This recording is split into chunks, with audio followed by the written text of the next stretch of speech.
And this is freaking genius. I've taught it to millions of people. It's curing people's anxiety. There is nobody like Mel Robbins. There is nobody. If I hadn't done what I did that morning, my life would have gone in a totally different direction. I'd probably be divorced. I'd probably be an alcoholic. My family would be torn apart. No idea what I'd be doing for a living or where I would be. I finally had the experience of being in my body and being safe and being okay. And I hadn't had that in a really long time. So you asked me in the beginning, kind of what is it that created all of this insight or this drive to figure it out? And I think I just figured it out. You just fucking did it.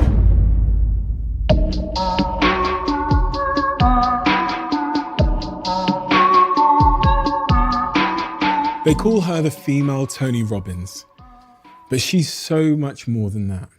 She's one of the most incredibly vulnerable, honest, introspective, wise people I have ever met in my entire life. And she's written 3 best-selling books that offer a very simple solution to have a transformative impact on your entire life. I first found out about Mel Robbins some 7 years ago when I watched a video of her talking about how to motivate yourself every single day. And when my team told me that she was coming to London for a short trip, I said, we have to get her on this podcast. There is nobody like Mel Robbins. There is nobody. I've never seen Mel Robbins cry during an interview before, but in this podcast, it happens again. We have an epiphany. Mel removes her glasses. She begins to cry. And it's an incredibly touching moment. I think for a lot of you, this is going to be the favorite podcast on this channel that you've ever listened to. So without further ado, I'm Stephen Bartlett, and this is the Diary of a CEO. I hope nobody's listening, but if you are, then please keep this to yourself.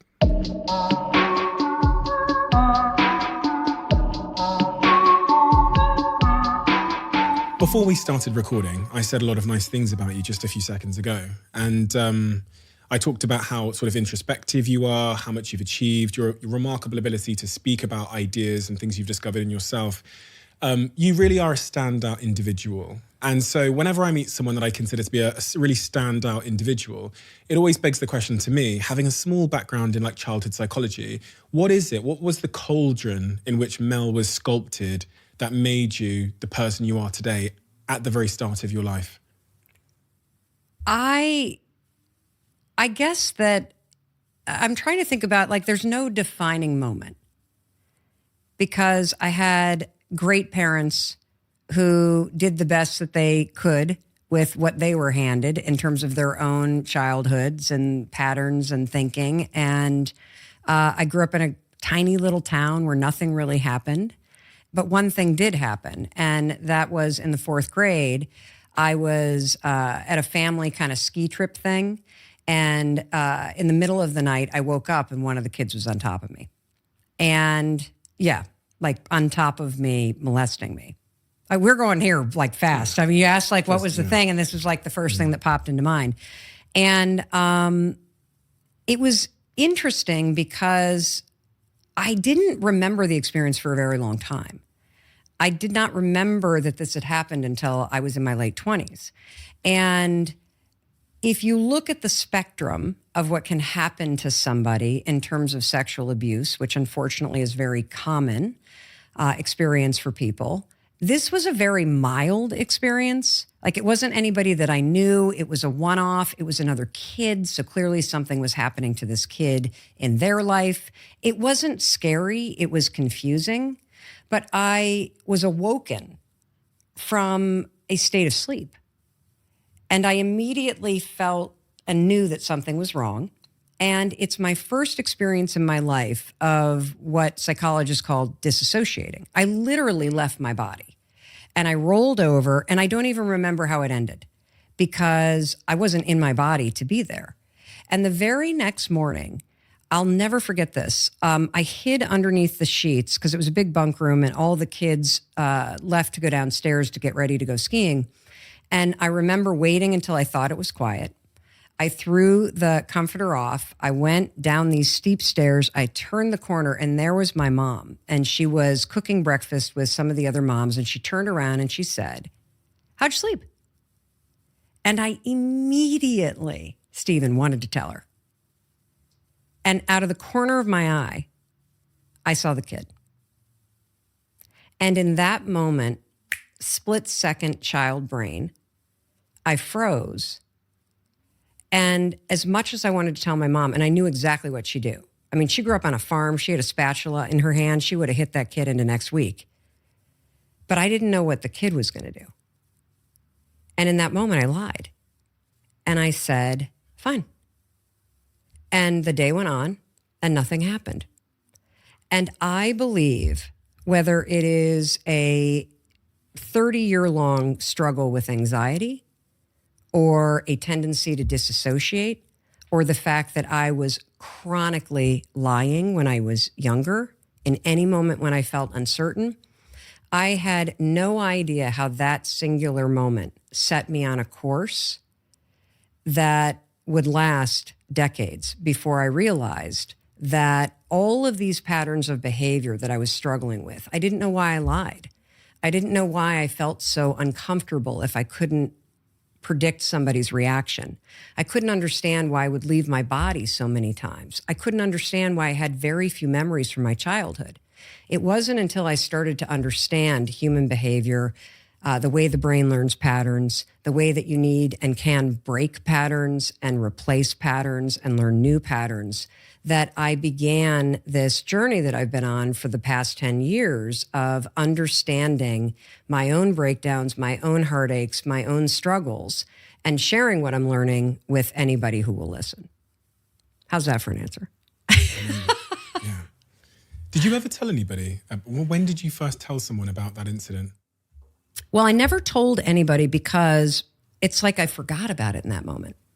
Like I just suppressed what had happened. And there were lots of times in my life when I was a teenager, when I was in college, when I was in law school, particularly in law school because my anxiety just came to a huge crescendo in law school, just completely out of control with my thoughts, with how I felt in my body. I had not been diagnosed yet with anxiety or anxiety disorder and had not been medicated, did not even know anxiety was a thing. So this would have been 1992 through 1994. And I didn't even remember it. And so I didn't even remember this incident until I was 28 years old. And I was sitting in like kind of one of these life improvement seminars where you're in a windowless conference room and everyone's got a name tag on and there's a person up front and this woman stands up and she was talking about how she had been molested when she was younger by a babysitter that her parents hired. And the story went on how she had been in therapy for a long time. She was starting to deal with the trauma of the experience. She had forgiven the babysitter. She had forgiven her parents, but she could not forgive her sister. And the person leading the seminar kind of looked at her and said, what's wrong with your sister? And she said, well, I'm so angry that this babysitter was choosing me. And while I'm in this room getting abused, my sister is out there watching TV. And when she said that, I had an immediate memory. And there was this triggering moment where I was sitting in this windowless conference room at the age of 28, but I was physically in that bunk bed. Because what I remembered in that moment was, oh my God, when I woke up in the middle of the night with this kid on top of me, I looked to my right, my younger brother was sleeping in the bed right there. And my immediate thought was, I don't want this person to hurt him. And that's why I rolled over and stayed quiet. And so it was this woman telling the story about her sister that triggered me to remember it. And as soon as I remembered it, oh my God, I told my brother, I told my parents, I just started talking about it. I think that one of the things that I'm grateful for is that I process things by talking about it. once the dam is open, baby, like the floodgates are coming. Like and so I tend to process things by speaking about it. And for me, it wasn't the incident itself that created a lot of grief for me, because I know, based on the work that I've done as a crisis intervention counselor, working with victims of domestic violence, the work I did as a criminal defense attorney, working for legal aid in New York City, and the amount of training that we got, and also just the amount of work I've done and studying that I've done on the subject of psychology and human behavior. I know that when a kid is doing that to another kid, it's being done to them. So I, even at the age of 28, I didn't even have any anger toward the person that did this to me. My anger was at myself. Why didn't I remember this? Why am I so fucked up? Why couldn't I have remembered this? Like the constant self-bashing, that is the piece that I think has been the thing that I've really struggled with. Why am I so fucked up? Yeah, why am I so fucked up? You know, there's this incredible thing about the human design. So when you think about human beings, and you know, as a parent, so my husband and I have 3 kids. One's 23, another one's 21, and then our son is 16. And as a young parent, I would often feel this incredible sense of awe. Like, it is remarkable how many babies are born when you think about how many things have to go right, you know what I mean, in the design of a human being. And there is so much elegance and beauty and sophistication and genius to the human design. It's just shocking. But there is one fundamental flaw that screws up everybody. And that is that when you're a little kid and things happen to you, you do not have the life experience and you do not have the support system to be able to process what is happening. And it could be anything. It could be something as serious as homelessness and poverty and systemic discrimination. It could be violence. It could be abuse in your home. It could be addiction, mental illness. It could be chaos in your household. It could be sexual abuse. It could just be a mother or a father who's so freaking critical or who is passive aggressive. So you wake up as a kid and you have no idea what you're going to wake up to. But when something goes wrong or something happens to you as a kid, you don't have the life experience or the support structure to basically go, whoa, this situation is fucked. Or these adults, somebody call the police. Like, this is not okay. You don't get to talk to me like no kid does that. The fundamental flaw in human design is that when something happens to you as a kid, you don't say, what's wrong with that kid? Or what's wrong with my dad? Or what's wrong with this situation? You say, what's wrong with me? We aim it back at ourselves. And then I think that, you know, this then starts to build as a thinking pattern that there must be something wrong with me. That you aim everything that's happening out there back at yourself. And you did that through your early adulthood, right? I think everybody does. I really do. I think that you know, when you're growing up, I believe that this happens around the age of 8 or 9 or 10. That, you know, no human being is born and hates themselves. We're actually wired for love. We're wired for connection. You know, if you look at a kid who's 2 or 3 or 4, right, and they see a mirror, they don't look at it and go, ugh, my thighs are so fat. Like, I can't, you know. They look at the mirror and they put their hands up and they twirl and they kiss the mirror and they love the sight of themselves. And you and I don't remember this, but we loved the sight of ourselves too. And what happens, because that's your natural state, that's your wired state, in my opinion. You are wired for self-love. You are wired for self-acceptance. You are wired for self-worth. You are wired for self-respect. You're wired for resilience. I mean, when you think about a baby, none of us remember this, but you will literally fall down 77 times an hour and you'll just keep standing back up. So this resilience, this sense of empowerment, this sense of really being proud of yourself, of loving yourself, it is part of your design, your DNA, your birthright, but life happens. And it can happen two ways. You know, if you grow up in a chaotic household, you start to absorb the message that something's wrong. And so you go into modes of behavior to protect yourself. And these patterns of behavior that you create to protect yourself get locked in your brain. But for everybody. So if you grew up in a wonderful household like I did, if you grew up in a place that you were very safe like I did, you still are going to experience some kind of trauma because trauma is deeply personal. And trauma at its simplest form is just a moment when your nervous system gets dysregulated, a moment where your whole body turns on an alarm. And when your whole body turns on an alarm, whether it's, there's the car pulling on the gravel driveway, the person that drinks and comes home and is abusive is pulling in, or, mom's got that expression on her face, I better not say anything. It can be small moments, big moments, but when your nervous system goes into a state of alarm, your brain kicks into, let's record everything in hyperspeed so we can remember this so I can protect you in the future. And that pattern locks. And that's why so many adults continue to stay trapped in patterns from their childhood that they don't even remember why they have them, how, like any of it. But for everybody, so that's sort of like if you grew up in a chaotic household, which I didn't. But I think what happens developmentally is, you know, there's this moment when we're in elementary school, and none of us remember it, or at least I don't remember it, but it happens to everybody, where one day you walk into elementary school and you're like loving yourself and you're happy as a clam and you're just kind of walking up to whomever and you like yourself and you love yourself.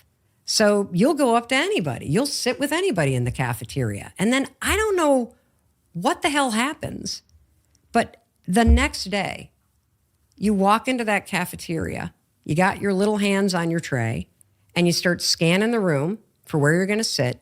And all of a sudden that brain that is wired for self-love and self-acceptance flips into the sorting hat from Harry Potter.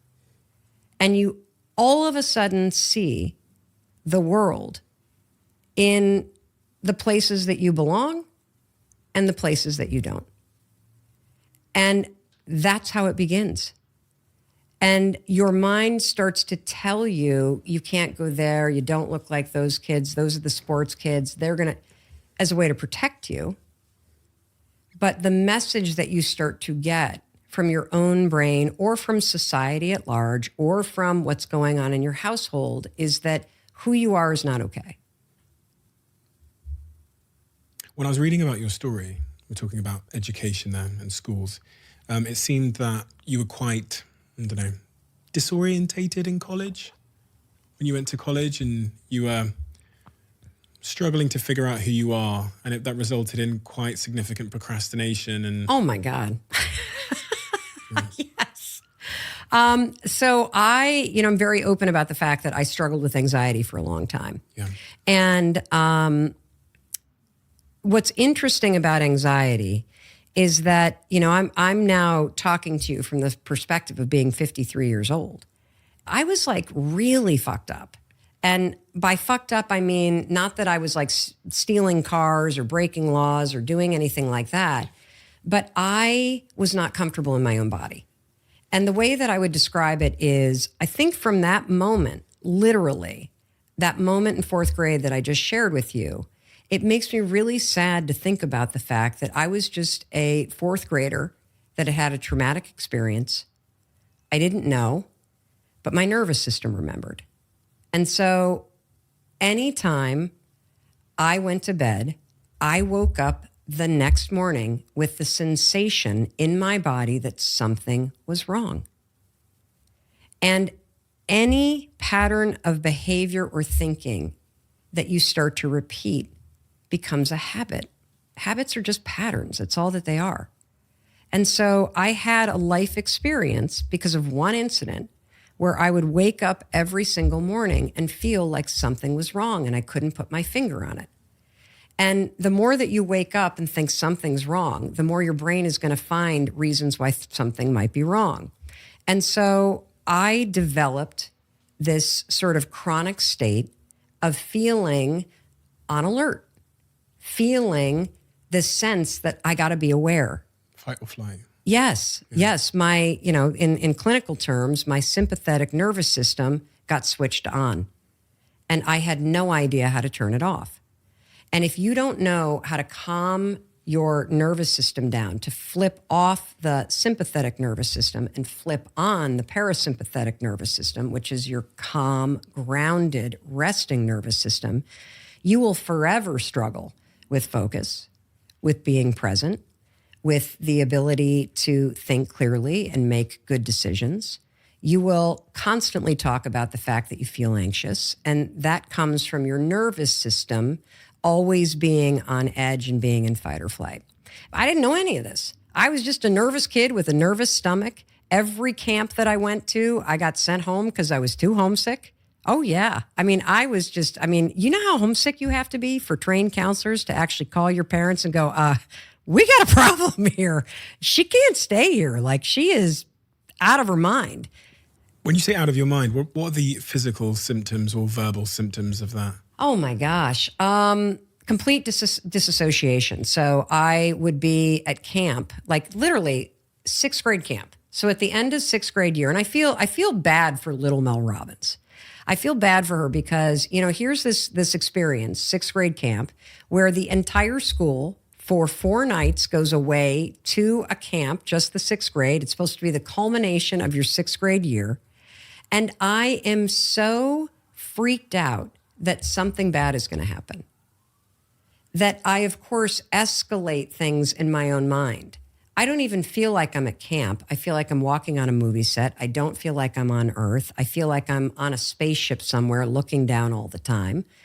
I feel like I might throw up because my stomach is rattled, because when you're anxious and you can't focus your thoughts, you tend to not eat. And so that, of course, upsets your stomach. It's not that something bad's going to happen.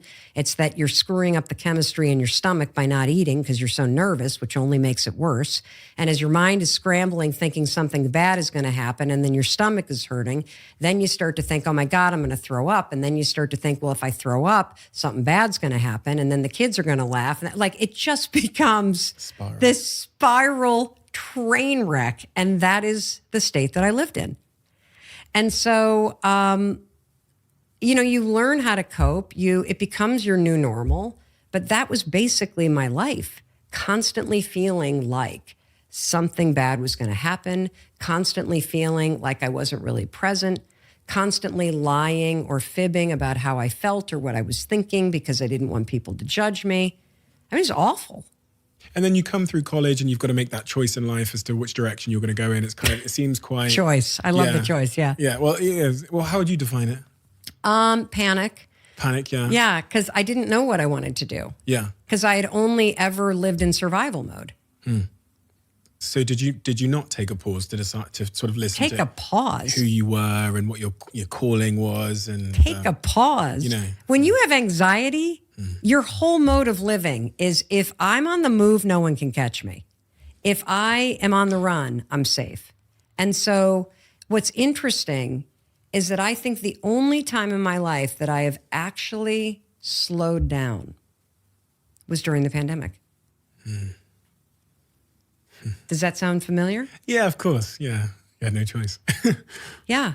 And one of the hardest things, which became one of the greatest realizations, is truly coming face to face with myself and realizing that even though I have done all this work to heal trauma, even though I have done extraordinary things in terms of my own thinking patterns, that there was a level to which I was still on the run, that I was darting off to a coffee shop or darting off to Target or darting off to an airplane. And all of this racing around kept me from having to truly stop and stand with the woman in the mirror and just be still and figure out, well, what do I really want? How do I really want to feel? You talk about the topic of distraction and procrastination, and it's rarely in this context, but it sounds like a form of distraction, distracting yourself from taking a moment to confront thyself and to really ask some of those questions, which I guess if you're in a fight or survival state, the answers to some of those questions might be maybe illuminating to a vulnerable, to an extent which will make you feel vulnerable and unsafe, because those are pretty like existential questions to ask yourself, to look at yourself and say, who am I and what do I want? And, how do I get it? It's much easier, as you say, just to be swept by the tide. Mm-hmm. And that's a form of short-term defense. It feels like a short-termist, we'll just get to tomorrow, Yeah. And some people go through their lives doing that, right? Oh, I was. Yeah. I was. I think that there's also sort of layers of healing on issues. And so, when I remembered the sort of initial incident and I started to kind of string together, holy cow, like all of this is connected in a really interesting way, compounding itself, right? Yeah. Talking about it is one layer. And it's a super important thing to do, to give yourself the gift of sitting down with somebody who is licensed or who has an expertise in helping you unpack what happened. Because it's only in being able to talk through what happened that you have the ability to start to free yourself from what happened. Like if you can't reveal it, you are definitely not going to heal from it. And so I had done the layer of talking about it. And then I had gone and done the layer even underneath it of understanding what had happened and understanding how it connected to anxiety and how trauma connected to that, and understanding the lying piece. And I had even gone and done the layer underneath that, which was starting to interrupt the old patterns that would get triggered and put in new patterns. But it wasn't until recently that I went to the layer that you need to go to truly heal, which is to repair the nervous system.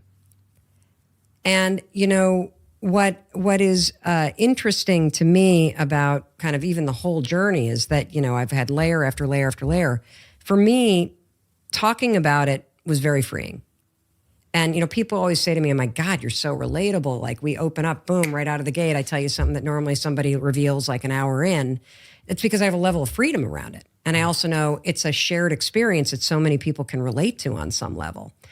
But it wasn't until I understood how it impacts your nervous system and the connection between your mind, body, and spirit that I began to realize what I think it was Michael Pollan or Tim Ferriss on one of his podcasts said, which is, if you didn't talk yourself into this shit, you're not going to talk yourself out of it. Like, you have to have a corresponding physical intervention if there was something physical that disrupted your body state to begin with. And that makes a lot of sense to me. It makes a lot of sense to me that if your nervous system or your brain recorded an experience, like I can give you a benign example for people that have never really kind of thought through what trauma actually means, why it's deeply personal, how it's a physical experience, not just a mental experience. So when I was, how old was I? I guess I must have been in high school. We were driving to northern Michigan, and it was a huge snowstorm, and my mom was behind the wheel. And my dad and my brother were in the car in front of us. And there was a radio on. And all of a sudden, the radio announcer said something about black ice. And this truck pulled out to try to pass us. And right as he tried to pass us, you could see headlights coming on. And my mom said, oh my God, hold on. Because the truck started to veer back in. So I remembered the words black ice, oh my God, hold on. And the next thing I remember, we were it was like a SUV. The car rolled over, right? Several times. And the experience of being in that car was like, imagine sitting in a dryer and you're sitting still like, but the clothes are tumbling around you, right? And so like, the McDonald's bag went flying past us and the dog went flying past us and all this stuff. And I remember, even though I don't remember getting tumbled around, I remember this unbelievable sound that was like crunch, crunch, crunch of the car rolling and packing down the snow. Now, we ended up with the car on its side, and I was like thrown to the back seat. The dog was in the way back, but my mom was buckled in at the top. We were fine, little shaken up. I think my mom might have had a concussion. We survived. Nobody died. They flipped the car back over. We climbed in with my dad. Off we went. Now, here's what's interesting about that experience. I was never scared to drive, ever. I didn't ever really even think about it. But it was a traumatic experience because my body remembers it. And it remembers it in a certain way. I don't ever think about the experience if I'm driving a car. That's not a trigger for my body to remember it.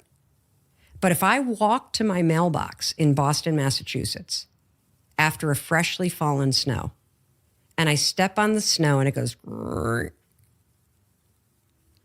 I feel like I'm back in that car because that sound is a trigger for my nervous system to remember.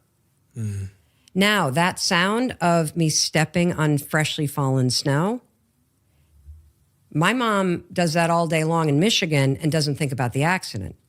But if somebody ever says the two words black ice around my mom, she feels like she's in that car accident because that's her trigger for her nervous system to remember it. So the reason why I tell that story is because I didn't understand trauma. I thought trauma was like for victims of war. That's what you experience if you do a tour of duty, somebody who has been the victim of a super violent crime. I did not realize that trauma is a disruption in your nervous system that sends your brain into a mode where your brain like holds down the shutter on a camera and is like snap, snap, snap, snap, snap, snap, snap, all five senses recording everything it can possibly grab as a way to protect you in the future. When I started to understand that, oh my God, patterns of behavior get triggered by smell, they get triggered by sound, they get triggered by music, they get triggered by, and the same thing with patterns of thinking. Now I had the missing piece to be able to start to truly reset not only my nervous system, but also the default patterns in my mind. And I haven't looked back since. But that was step one. In terms of how I stopped the cascade of the what if this happens and what if that happens and what if this happens and what are they thinking and why didn't they invite me here and the universal thing that I started to replace the what if with was what if it all works out? What if this is the best thing that ever happened to me? What if this is really hard and it does suck? That's not easy. But it turns out to be the best thing that I ever did. It's not easy though, is it? No, it's very simple to do, but it's not easy. And it's not easy because you love patterns. Like that's not even the right way to say it. It's not easy because you're so used to thinking a certain way. And as you write about, one of the things I scribbled down was that you said feelings are merely suggestions, ones you can ignore. But we go through life, no one's ever said that to us before. We go through life thinking that our thoughts are ourselves and that is an instruction from ourselves. And that's my voice in my head telling me what to do. And my job is just to obey. So if it says, this ice means danger, then and we accept our thoughts. And when I've sat here with guests, who have spent a lot of time working on the brain and understanding the difference between thoughts and are they true? And it appears to be that you can analyze a thought and accept or reject, which is a compelling. Well, the way that I put it, or I like to think about it, is this. You can be two things at once. So you can have the feeling of being really frustrated with somebody. And that can be true. And you can also love them at the same time. You can be jealous of somebody. And you can also allow that to inspire you at the same time. You can be afraid, which is true. And you can still find the willpower to push yourself or discipline to push yourself forward. You can be deeply in a state of grief, having experienced one of the biggest losses or betrayals of your life, and still experience a moment of joy as you're standing on the ocean and watching some bird dive into the sea. Human beings are very complex. And when you start to understand you're not just one thing, it gives you freedom to ride the waves of feelings, to ride the waves of experience, and to kind of go down and go, oh shit, this is a terrible thing, and know that you will be able to come out the other side of it. And so, I think that emotions, yeah, they are suggestions, and that's one way to dismantle it. Another way to dismantle kind of the way that an emotion can hook you is to keep reminding yourself that it's temporary. This wave of pissed offness, this wave of betrayal, this wave of fear, this wave of grief, this wave of frustration, this wave of feeling stuck, this wave of feeling hopeless, it's temporary. It will come and it will go. And when you realize that emotions are temporary, it also gives you perspective, right? To know that something better is coming. And that's going to help you be able to endure whatever it is that you're enduring. Why should you drink Huel? We're going into the fourth quarter of the year. Diets are dropping off. We're becoming lazier and lazier. And what tends to happen when our diets dip and we start to become less compelled to go to the gym is, we get out of shape, we start to feel low energy, we start to binge eat bad things, and Huel is the antidote. It's nutritionally complete. So you get everything you need for your diet in a drink. You get your 20 grams of proteins, you're gonna get your 26 vitamins and minerals. It's low sugar, high in fiber. It really is the cure to a lot of the health issues that we see in our personal lives, but in wider society. If you've never tried it, all I'll ask you to do is give it a try. And if you're like me, then you will like the wild berry ready to drink. You'll like the mac and cheese, which is just selling like absolutely crazy, unsurprisingly. You'll like the cinnamon, and you'll like the banana flavor. Those are my recommendations. I know a lot of people love the chocolate flavor. Let me know. Try it, get yourself healthy, and send me a message on Instagram. Tag me on Instagram as well on your stories if you do try it out, because I sometimes upload those tags. And let me know which is your favorite flavor. Can't wait to hear from you. So that was step one. I dug a little deeper on that step one phase, which was that, the kind of mental work. What was step two of your level 4 overcoming the trauma? So the first step was combating the thoughts in my head, seeing them, interrupting them. I'm not thinking about that. And then, I went a little bit further and then started to figure out, well, if I think this, I'd rather be thinking this. And so then I started working on replacing the thoughts so that the default became different. The next step, though, was a deeper understanding of anxiety and really studying it, because I was tired of being anxious. I was tired of taking Zoloft. And look, Zoloft saved my life. I mean, I was on that drug for 2.5 decades, for crying out loud. One of my kids takes Zoloft, and it helped them climb out of a hole. I love medication. Like, I'm not here saying nobody should be on medication. It's the opposite. I think that it's self-harm not to take medication if you're in a hole, and that medication can serve as a ladder to help you climb out of it. But I was at a point where, I'm 45 years old. I've been on this drug for a long time.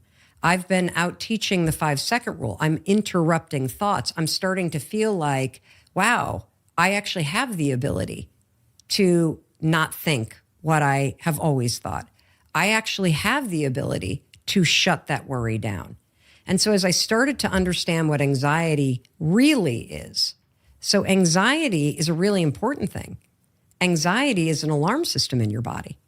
If you and I hop in a car and we drive off to have dinner and a truck pulls out, right, and cuts us off, and you immediately swerve, what do you feel in your body? It feels like something rising in my belly and making me like a little burst of nervousness. And Your heart races, your armpits sweat, your hams get clammy. Fight or flight. Jerk the wheel. Fight or flight. Yeah. The alarm is sounding the alarm because there's danger.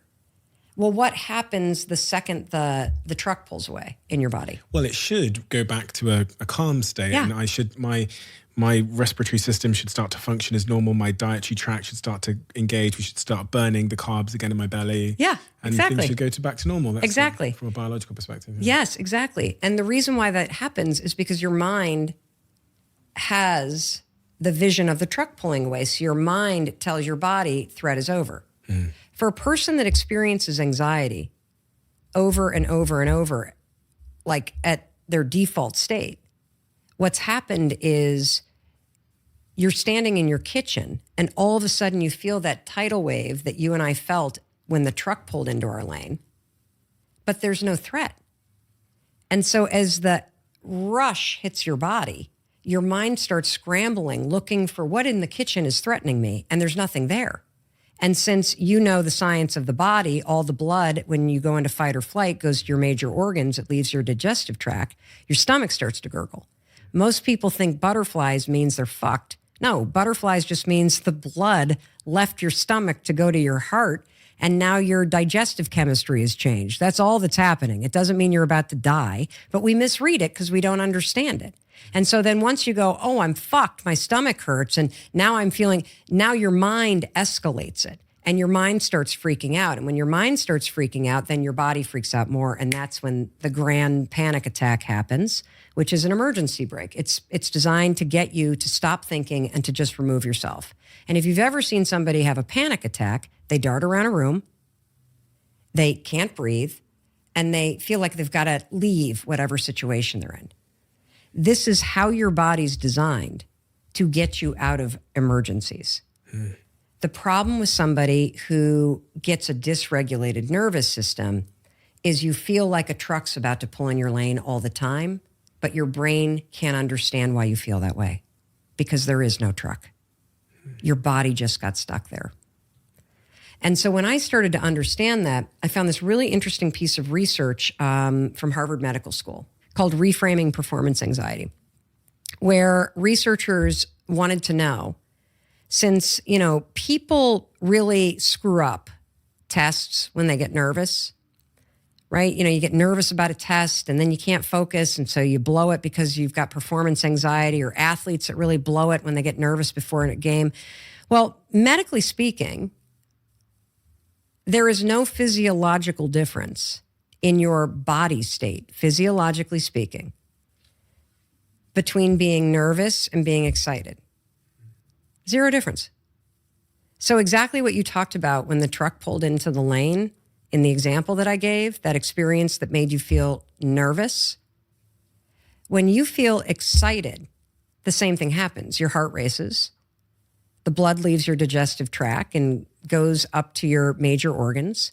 Your armpits start to sweat, your throat feels tight, your hands get clammy. Exact same physiological experience, excitement and nervous. The only difference between a situation that makes you excited and a situation that makes you nervous is what your brain is saying about what's happening. So if you're in a situation where you're like, oh my God, I'm going to screw up this test, this is going to be terrible, and you start working yourself up, and I'm so nervous, I'm going to blow this interview, I'm so nervous. Of course you're going to start sweating. Of course your heart's going to race. If you and I are about to go see our favorite musician, let's say we have front row tickets, Adele is going to play right here in London. We are right there. Oh my God, she's about to come on stage. My heart's racing. My armpits are sweating. I'm excited because my brain's going, Adele's about to be there. So the body makes sense in the excitement situation.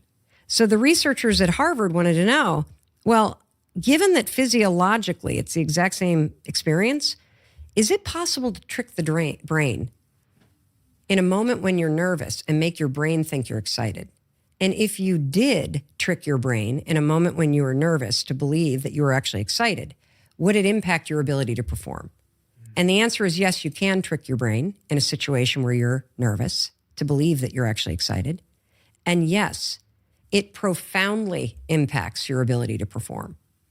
And so they put people in control groups in like a karaoke competition, a negotiation competition, a standardized test, and a track meet. And there were only, the only difference between the groups is one group was taught in a situation that made them nervous to simply say, as dumb as this sounds, I'm so excited. I'm so excited to run this race. I'm so excited to take this test. I'm so excited to get out there and sing. Even though they felt nervous, I'm so excited. And the people that were taught to say, I'm so excited, outperformed the people who had no tools. And the reason can be explained by chemistry and physiology and neurology. If you get too nervous and you start to get too worked up and your thoughts start to spin and your body stays in a fight or flight state, your brain releases cortisol. And cortisol impacts your brain's ability to focus. So all your preparation goes out the window because you just blew it with the cortisol in your brain. When you say, I'm excited, even if you feel nervous, your brain buys it and doesn't release cortisol, which allows you to focus on what you need to do. And so I started experimenting with this because I was deathly afraid of flying. And at the age of 45, I'm now all of a sudden, because of that TEDx talk, starting to take off on the speaking circuit. And I'm having to board planes. And I'm being bombarded with these thoughts of, I'm going to die. I'm never going to see my kids get married. Is my husband going to remarry? Will I make it? And so I said, I got to figure out a better way. And so I stumbled into this project and I came up with this strategy. And this is freaking genius. I've taught it to millions of people. It's curing people's anxiety. I kid you not. Therapists are using this around the world. It is extraordinary. So before you have to do something that makes you nervous, come up with anything that you can grab onto that makes you excited about what you're doing. So, for example, with the example of flying, before I get on an airplane, I'm not afraid to fly at all anymore. But back in the day, back when 8 years ago, before I would get on a plane, so I'm flying to London, I would think of something I'm excited to do when I get to London. And so before I board that plane in Boston, I would think about coming here and meeting Stephen and getting to hang out with him. When I get on that plane and we're up in the air, and all of a sudden we start bouncing around like, something, turbulence in the air. And my body goes, oh my God. I close my eyes and go, I am so excited to see Stephen. This is going to be amazing. And what happens is that my mind goes, whoa, hold on. She's not nervous. She's excited to see Stephen. And your body literally settles. And your mind locks on to this thing that makes sense because I'm going to London. I'm going to see you. And if I'm going to see you, the plane obviously makes it. So there's nothing to worry about. And it took me about 5 or 6 times of doing it. And I stopped having any kind of anxiety whatsoever about flying. It's really interesting. So many different, my brain fizzled off into so many different, like a flowchart. But, a lot of people talk about anxiety being this like concern about the future, right? And from one perspective, I was thinking then, as you're saying that, what you're actually doing is making the future a really nice place. So your brain is saying this plane is going to crash. The future is death. Yeah. And it sounded like you're hijacking it and saying, in fact, brain, the future is really, really pleasant. I get to go and see Stephen. Yeah. And it's like, that's what it sounded like. But I just completely resonate. And anyone that's really listened to me, even in 2 episodes ago, one of the questions I was asked was about imposter syndrome. And my response to that was, I don't necessarily feel like I've experienced imposter syndrome. And the example I give is when I'm in Brazil and I know I'm going up on stage, Balm is there. For me, I always say this on the podcast, I have the same butterflies everyone else's has, but my brain is telling me that I'm excited. Right. And it's done that so many times. And because it does that and then it goes well, it's reinforcing that is in fact excitement. And next time and it's kept that fear at bay. But can I unpack what just happened? Please. So for most people, butterflies in your stomach is a trigger that makes you believe something bad's about to happen. And I have a theory about it. The number one fear in kids is throwing up. Number 2 is their parents dying. But number 1, according to pediatricians, is the fear of throwing up, because it's this intense moment of losing control. And so tons of little kids have an enormous fear of throwing up. And the trigger of your stomach rumbling or butterflies triggers that fear. And so I think there's been a lifetime negative association with having butterflies. What you did is you took a very common experience that's a negative trigger for people. So the physical sensation of your stomach being upset triggers negative thought patterns. I'm in trouble, I'm in trouble, I'm in trouble. Yeah. And then that sticks. What you've done is you've hijacked it and you've labeled that feeling in your stomach as something positive. I'm really excited. 100%, but I don't deserve credit for that because I figured that out in hindsight only from hearing someone that suffers with nerves and then seeing the consequence of the impact that nerves have when they go up on stage, and me being like, okay, I have that bit, I have the feeling, but my brain isn't fearful, and then it goes well for me, and that reinforces me and creates this compounding positive cycle in my life. Yes. Now where I can walk up on stage with Obama, and yeah, I'm feeling it backstage, but I'm like, I can't wait to get up on stage, right?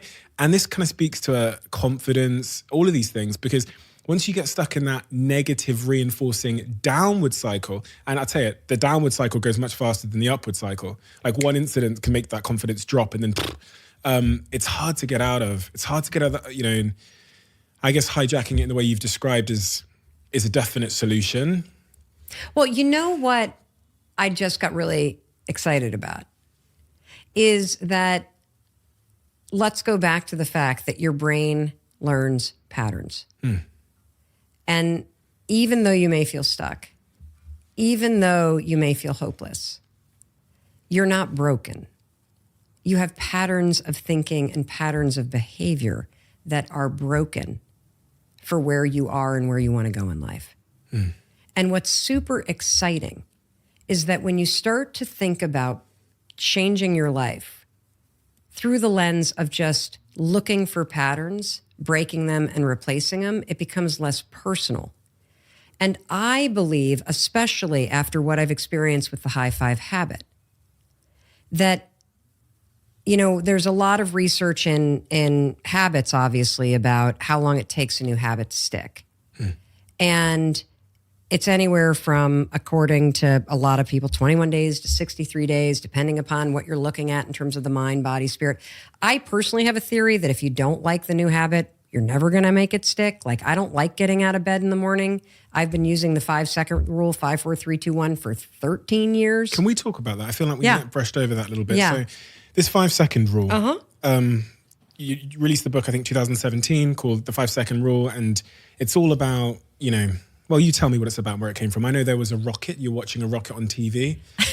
And that was a little bit of the initial inspiration. But where did this come from and what is it? Well, so, I think I alluded to earlier that it seems like my version of personal development requires me to fall into a hole or dig one. And then I realize nobody's coming to rescue me. And if I want to get out of the hole, I'm going to need to build a freaking ladder. And so at the age of 40, I found myself in a place that I just never envisioned I would be. And that is, my husband and I had 3 kids under the age of 10, and I was unemployed. And my husband had been in the restaurant business with his best friend, and the housing crisis especially hit in the United States. And we found ourselves $800,000 in debt because we had secured the restaurant business like complete morons with our kids' college fund and our house and every credit card and the home equity line and the cars and everything. And that's great when your business is working. It's absolutely terrifying when it's not. And so I would wake up every morning just pinned to the bed with anxiety. And I became somebody that I barely recognized. I was screaming at Chris. I was drinking myself into the ground. The kids were missing the bus every day. I didn't have a job. I was hiding from my friends. I hadn't told my family what was going on. And the thing that's interesting about being stuck in life is that the fact is, you know what you need to do. That's the easy part. And if you don't know what you need to do to improve the situation, then Google it. There's approximately a bazillion videos out there of people like you that have been in the exact same situation. They will walk you through there are books you can buy, there are courses. The what you need to do is out there. It's the how. How the fuck do you make yourself do what you need to do when you are scared or overwhelmed or anxious or hopeless or depressed or any of the stuff that happens to you as a human? That's the $100 million question. And at the time, I didn't have the answer. I knew I needed to look for a job. I knew I needed to stop screaming at Chris. I knew I needed to get the kids on the bus. I knew I needed to ask for help. I wasn't doing any of those things. I was stuck in broken patterns. And I didn't know any of the things that we're talking about right now. But one night, I was sitting there and I was watching TV and I was telling myself, tomorrow morning, it's got to be the new you. I was giving myself that lame pep talk like, Mel, you've got to stop drinking. You have got to be nice to Chris. You have got to pull your shit together. You got to look for a job. And by God, woman, when that alarm rings, you cannot lay there like a human pot roast marinating in fear and staring at the ceiling. You have got to get out of bed, woman. And then all of a sudden, this is divine intervention.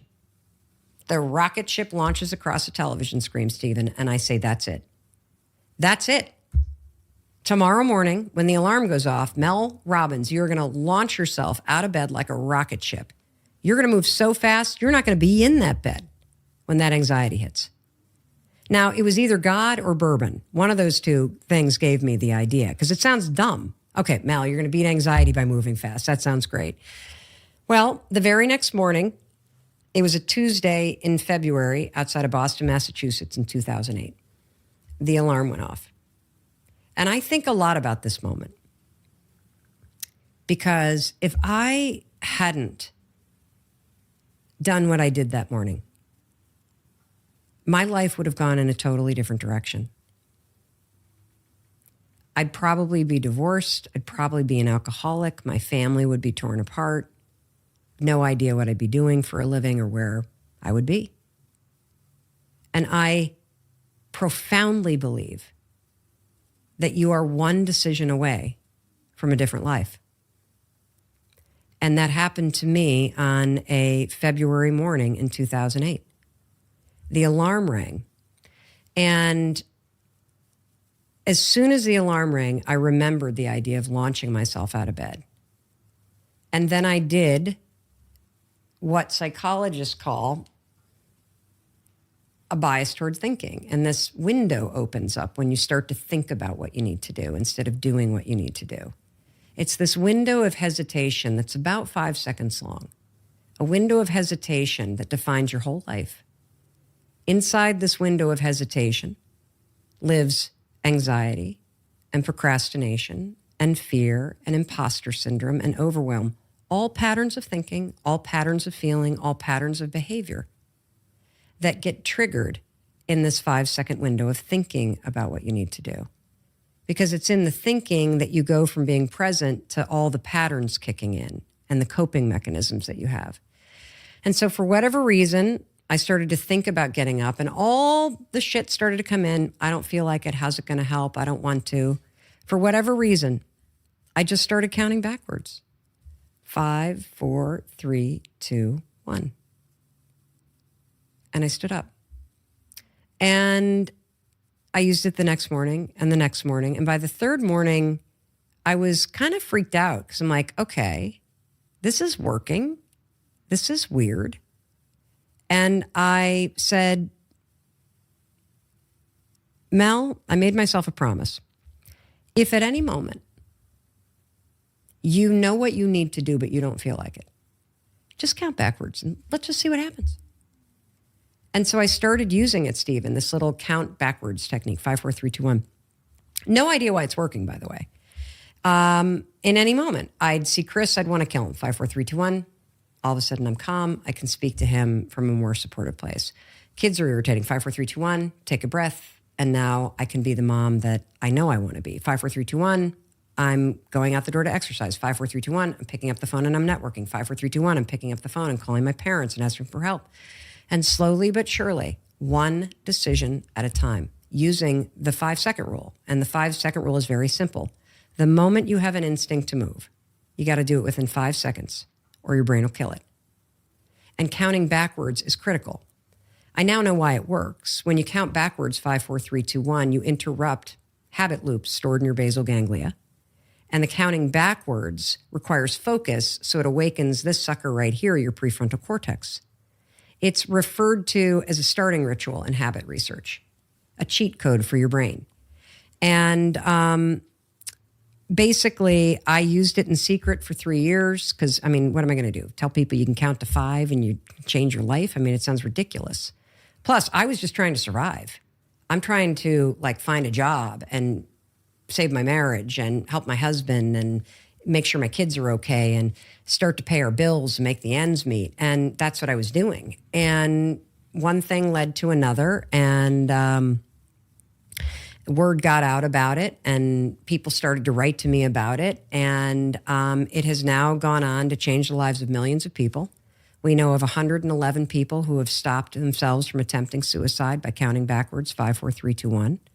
When I had a daytime talk show, an entire wing of nurses from an inpatient unit at a psychiatric hospital in Philadelphia came to my talk show and explained to me after the show that of all the tools that they have when they discharge somebody from an inpatient commitment, that the 5-second rule is the most effective thing that they have, except for medication, obviously. But it's the most effective thing that they have because it's simple. And you can remember it, and anybody can use it, and it works. And I think we make a huge mistake in life. We make the mistake of believing that because our problems are big or because our dreams are so big, that somehow the solution to achieving those dreams or to solving those problems must be enormous too. When in truth, it's the opposite. The larger the problem, the smaller the solution. The bigger the dream, the smaller the actions are that you need to start taking. Super compelling, because that also has a lot of similarities with your new book, yeah. The High Five Habit. It does. Yeah. So I'd love to hear the story of how this was born. And I imagine that came out of, as you said, a low point in your life where you were looking for what you thought would probably be a complex solution to a set of complex sort of problems and dynamics in your life. But the High Five Habit is more centered around gratitude and I guess self-appreciation. Is that an accurate description of the Yeah, High Five Habit? yeah. It's, even knowing what I know about the 5-second rule, I believe the High Five Habit is 1,000 times more powerful. And the reason why I say that is because the 5-second rule will help you break patterns of behavior. It'll help you push through fear. It'll help you take action. It'll help you interrupt thoughts. It will help you walk away from things, define boundaries. It's very action-oriented. Overcome procrastination. Yeah, overcome procrastination. The High Five Habit works at a much deeper level. It solves what I believe is everybody's core issue and problem. And that is the issue and the habit of hating yourself, of criticizing yourself, of not liking yourself, of beating yourself up. And as successful as I've become and as much as I've accomplished, it wasn't until I stumbled into the High Five Habit that I truly confronted the fact that in spite of all that success, I still didn't like myself. I still judged the woman in the mirror. I was still in many ways betting against myself by constantly beating the hell out of myself. And it was a habit. And, we talked in the very beginning about how we go from being children that are wired to love ourselves to the ways in which life can make you start to feel what's wrong with me, and the ways in which your brain starts to turn and filter the world in a way where you see everything that you're not and all the ways that you don't fit in and all the things that aren't working out. And that was exactly my experience. And I think it's every single human being's experience. I don't care how successful you are. And so the High Five Habit is very, very simple. And first I'll tell you what it is, and then I'll explain the story. So I'm on a mission to get every single human being on the planet to add high-fiving themselves in the mirror to their morning routine. that right after you brush your teeth, as ubiquitous as it is for people to brush their teeth in the morning, let's get rid of the skanky breath so you don't drag it through your day. I want you to literally wipe clean your mind, body, and spirit so you don't drag generational gunk and patterns into your day.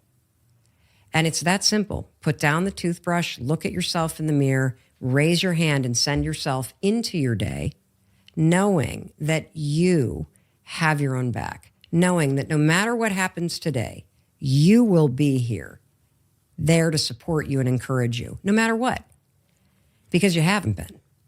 And the way I discovered it was in April of 2020. And, the backdrop doesn't even matter. I mean, what was happening is a universal experience. I was just at a moment where I was overwhelmed by my life. There was a lot of shit going on in my business. There was a lot of stuff going on in the world. A couple of my kids were really in a state of being anxious and upset about things. And I just woke up morning after morning feeling the weight of the world on my shoulders, feeling like if one more thing happened, I just can't cope. And I think that that's something that we all feel at times in our life, whether somebody just breaks up with you or you lose a job or you don't get the funding you wanted or you lose an election you went for or you just feel lost in your life or maybe your parents are sick, just this feeling of I just can't take it. I just don't know how I'm going to deal with the demands of my life. And that was me. And so one morning I'm standing in my bathroom and I'm brushing my teeth and I'm there in my underwear and I look at myself in the mirror and my first thought is, oh my God, you look like hell.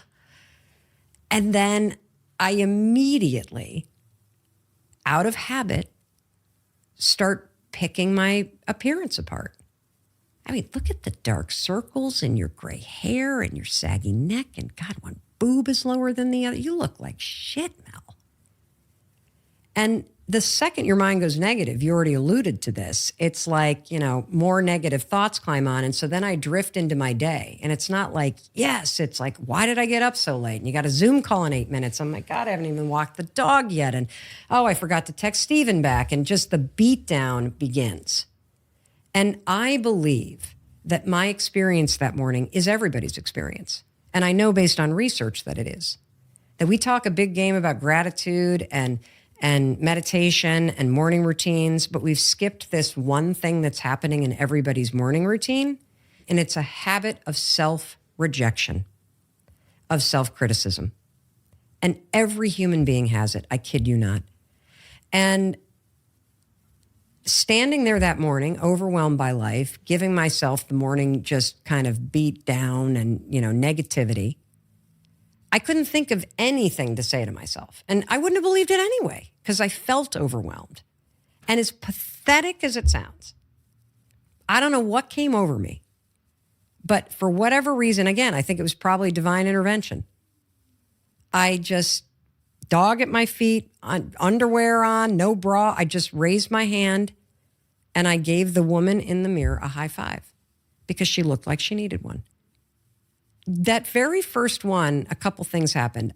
I actually laughed because it was so cheesy. I now know that the reason why I laughed is because your brain drips dopamine when you give somebody a high five. And then I felt like a switch flip.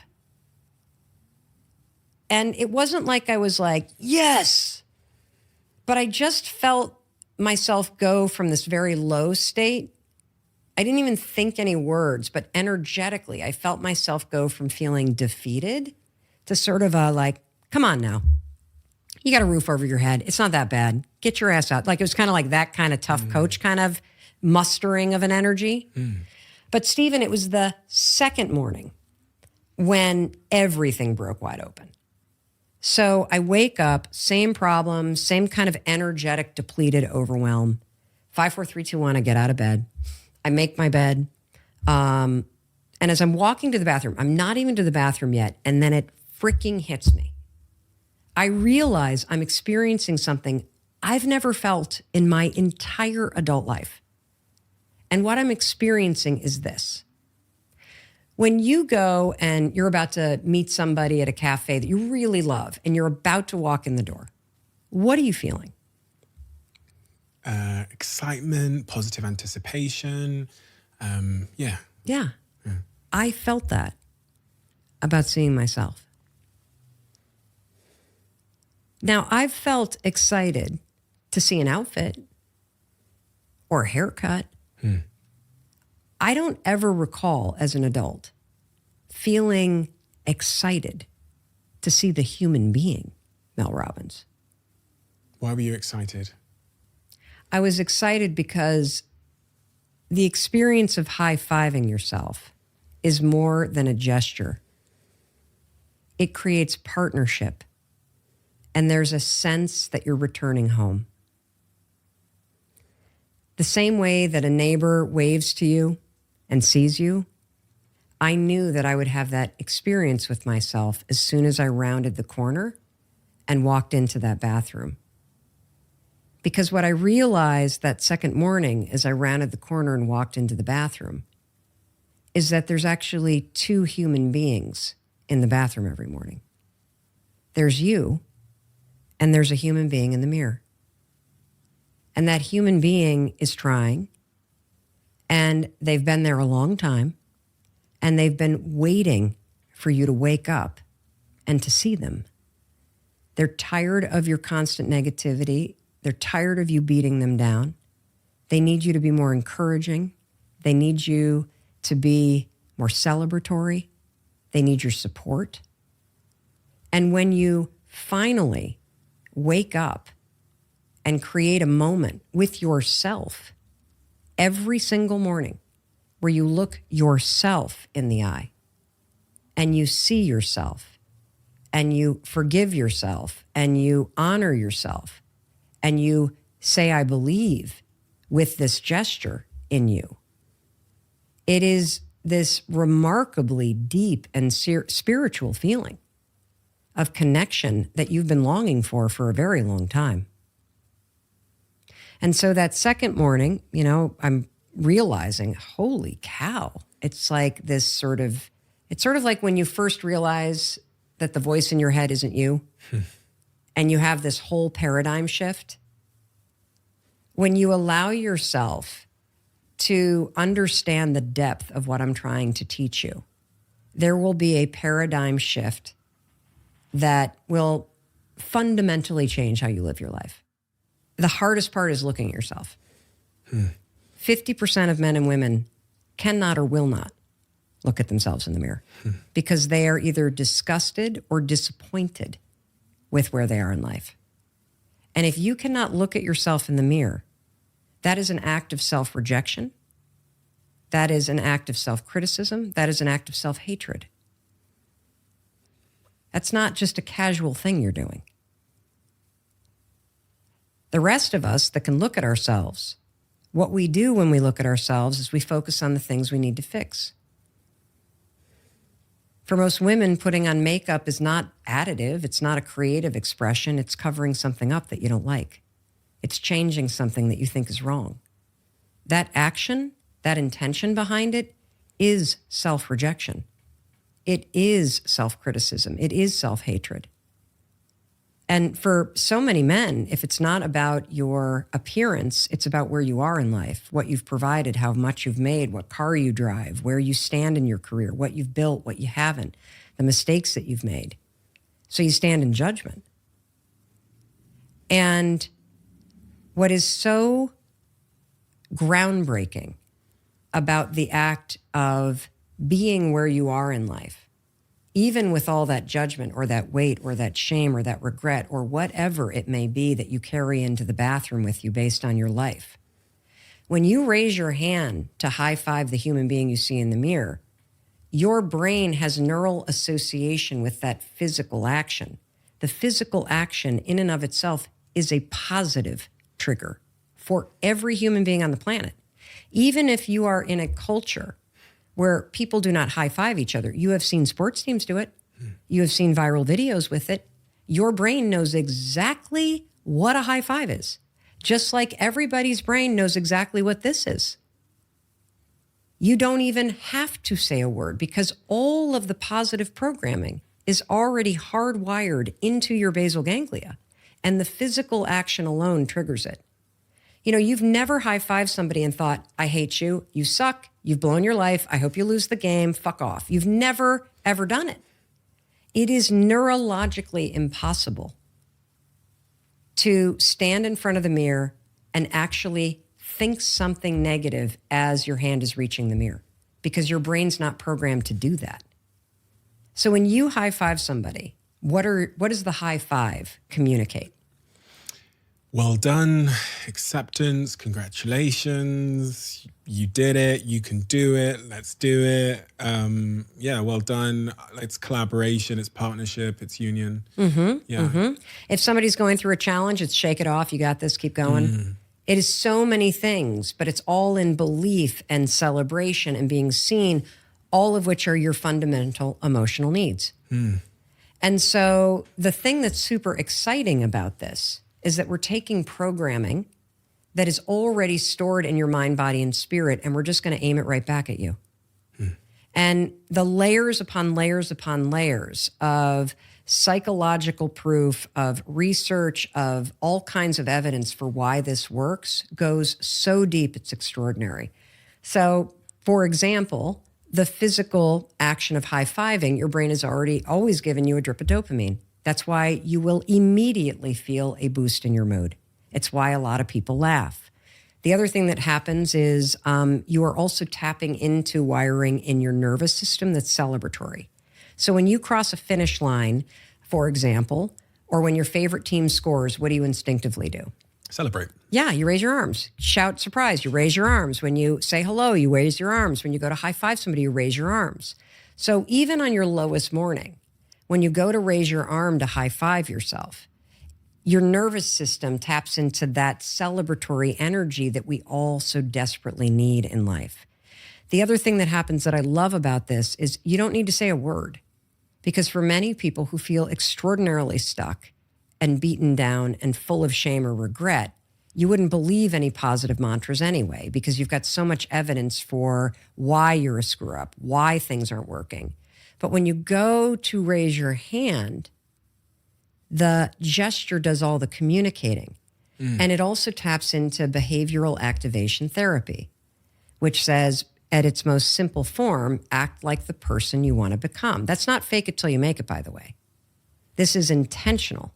Intentionally act like the person you want to become.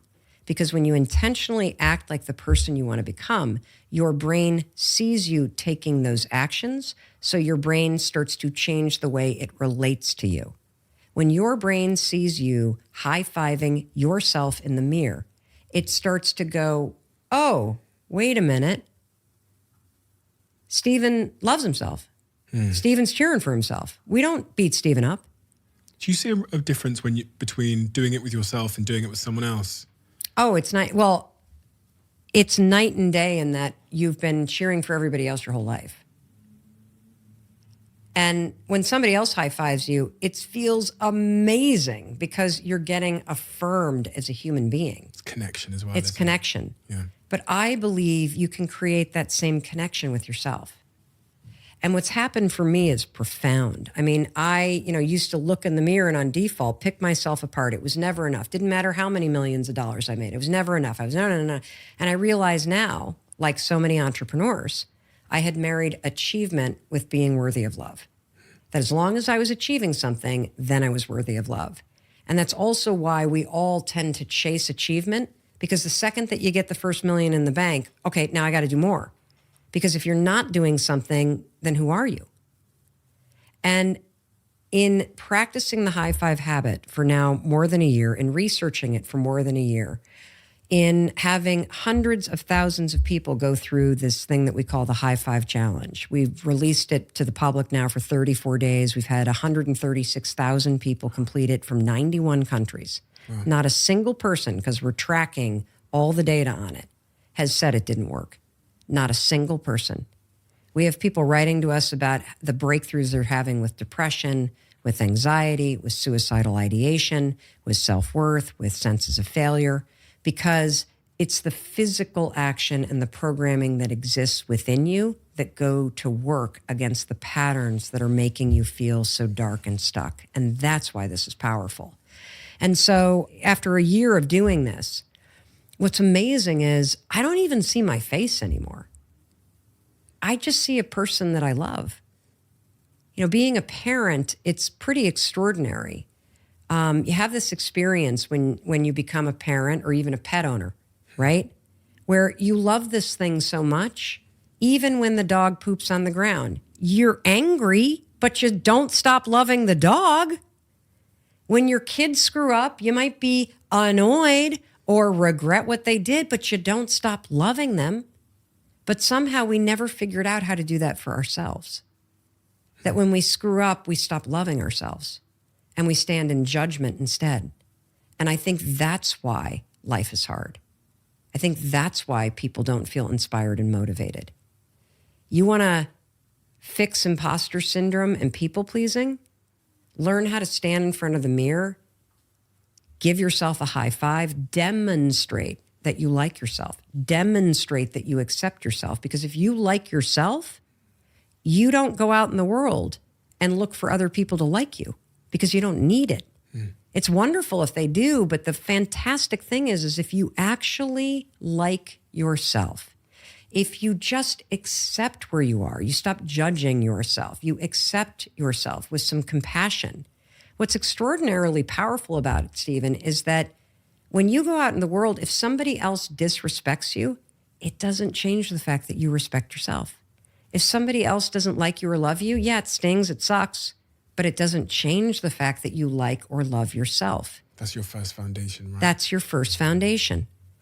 And this high five habit of standing in partnership with yourself, demonstrating through a physical action that you see yourself, you support yourself, you got your own back.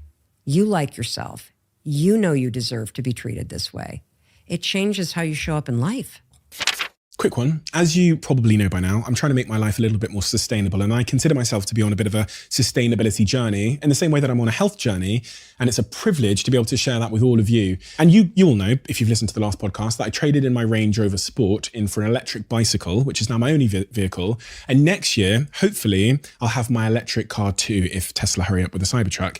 And that's where my energy comes into my life and my sort of sustainability journey. It makes your life, if you are on that sustainability journey, 10 times easier. This is one of their, if you can't see this, I'm holding it in my hand. If you're listening on Spotify or Apple, this is one of their renewable energy products. If you're watching on YouTube, you'll see this. This is called the Harvey. It's this very clever little device that allows the Zappy and the Eddy, which I've talked about before on this podcast, to be installed into your home without hard wiring or without batteries or without those god-awful transformers that a lot of people have in their house. It's basically a tiny device that's going to save you both time and money. And for someone like me who doesn't have loads of time on our hands, it's a real lifesaver. If you're looking to make a conscious switch and you need a quick fix that's going to save you a load of time, then head over to myenergy.com to see this product and many, many more. A lot of self-help advice tends to advise like looking in the mirror and just like saying nice shit to yourself. Like, I am strong and capable and I will be a millionaire, and then like crack on with your If that worked, we'd all be millionaires. Yeah, but so that doesn't work because there's a lot of people out there. Wait, isn't that how you made your millions? Didn't you just stand in front of a mirror and say, I'm a millionaire, yeah, I'm going to be a millionaire, I'm going to be a millionaire. And then I went back to bed. There's a lot of like that narrative in society, and this is like... It's bullshit. It's interlinked with the manifestation piece, which is from what a lot of the fluffy stuff that I read is like, you just got to think about it. In fact, I had this argument with this girl one day in New York where she was like, Steve, all you got to do is think about it and it will happen. And I go, so you don't believe there's any work involved? Nope, just think about it. And I was like, I don't. That sounds like somebody with a trust fund. And the analogy I often give is like, if I just did the sat nav in my car and didn't put the key in and press the accelerator, I would just be in my garage all day. Like, I understand the importance of knowing where you're going, which is the sat nav, but I also have to drive or else we're not going to move. Yeah. So couple things. Positive mantras don't work. And they don't work because people pick positive mantras that they don't believe. So if you are in a studio apartment eating rice and beans, barely able to pay your bills, standing in front of a mirror and saying, I'm a millionaire. I'm going to be a millionaire someday. What happens based on research is your brain's like, actually, have you seen where you live? Like, have you seen that you've quit every job that you've had? Have you seen and heard your negative self-talk? I don't think this is going to, like, your brain's like, Your brain has a great bullshit detector. And so the mistake people make is they pick a mantra that is the exact opposite of the way they treat themselves. Is it like, so the way that I've come to it, maybe even in the last 2 months, is my brain actually needs evidence. Yes. Right? And yes. And you know what evidence it wants? It wants fucking action. Right. Oh yeah? Prove it to me. Behavioral activation therapy. Act like the person you say you want to be, and then maybe I'll believe you. Yeah. Now, should you still interrupt the beatdown? Absolutely. Absolutely you should. What I'm saying is you got to stop beating the hell out of yourself. But you can't jump immediately to, and it's going to all magically disappear. And I'm going to love my body after beating myself up and hating myself for 20 years. Yeah. It's not going to happen that fast. So, if you want to do mantras, do a more pathetic mantra. Do something that's like a little bit like more achievable. Like, instead of, I love my body after trashing your body for 20 years, say, I deserve to be healthy. Even if you hate your body, anybody and any brain can get behind. Yeah, you do. That's right. I'm glad you're waking up. You do deserve to be healthy. Now prove it. Let's take some actions that show you that. So no, mantras don't work if you're picking a mantra you don't believe, and if you're picking a mantra that is the opposite of the way you treat yourself and the actions you take. So that's number one. Number two, manifesting. Everybody has been sold a bill of goods about manifesting. If you make a vision board with your house on the ocean, or you at the stock exchange ringing the bell, and that's all that you have on it, science says that that vision board will become a source of profound discouragement. Because over time, as you sit there and stare at your dream house, or you ring the bell at NASDAQ and nothing in your life changes, you start to feel further and further and further away from what you want, which makes you feel further and further discouraged, which means you're less and less motivated to even begin working on it. Like, the hardest part for everybody is to start. And the reason why is not only the patterns of procrastination and anxiety and stuff that you get trapped in, but it's also because your goals feel so far away that you don't believe that just starting is going to even chip away at it. And so, number one, because it sounds like I just contradicted myself. Yes, you need to have something like a beach house, or the NASDAQ bell, or the business you're starting, or the love affair of your life, or the family you've always envisioned, or the health that you've always dreamt about. Absolutely. Swing for the fences. What do you want it to look like 10 years from now? But when it comes to manifesting based on science, I want you to think as manifesting as a bridge. Manifesting is a bridge that's made of bricks between you and the thing that you dream about. And what you do when you manifest is you don't manifest where the bridge is going. You manifest the bricks. So a great example is a marathon. So let's say that you've never run a day in your life, but your bucket list is to complete the London Marathon. Yes, you can put on your vision board a photograph of a runner crossing the London Marathon. You can even put the dream that you have in terms of the number that you want the time to be, okay?